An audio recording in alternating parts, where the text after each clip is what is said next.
নমস্কার বন্ধুরা, আজকে কথা বলবো ডিসকভারি প্লাসে সম্প্রতি দেখলাম ডিক্লাসিফাইড।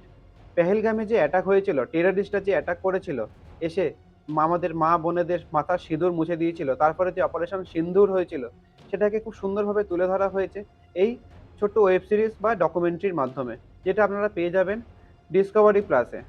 এখানে আর্মি, নেভি এবং ইন্ডিয়ান এয়ারফোর্স কিভাবে পুরো অপারেশনটা করেছিল খুব সুন্দরভাবে দেখানো হয়েছে। স্যাটেলাইটের মাধ্যমে 34টা ঘাঁটিকে তারা আইডেন্টিফাই করে এবং 9টা ঘাঁটির ওপরে অ্যাটাক করে ঠিক রাত্রি 1টা 5-এ। কেন রাত্রিবেলা অ্যাটাক করা হয়েছিল? কারণ দিনের বেলা অ্যাটাক করলে তারা সবাই হয়তো বাইরে থাকতো, ট্রেনিংয়ের জন্য এদিক ওদিক ঘুরে বেড়াতো, তো টেররিস্টরা তাদের উপযুক্ত শাস্তিটা পেত না। সেই জন্য মাঝরাতে এই অপারেশনটা করা হয় এবং প্রত্যেকটা জিনিস খুঁটিনাটি খুব সুন্দরভাবে তুলে ধরা হয়েছে। একবার অবশ্যই দেখুন, আপনার গর্ব হবে ইন্ডিয়ান এয়ারফোর্স, ইন্ডিয়ান নেভি এবং ইন্ডিয়ান আর্মি প্রত্যেকের উপরে। Salute Indian army. অবশ্যই আপনারা এই ডকুমেন্টারিটা দেখুন, খুব ভালো লাগবে, অবশ্যই একবার দেখুন।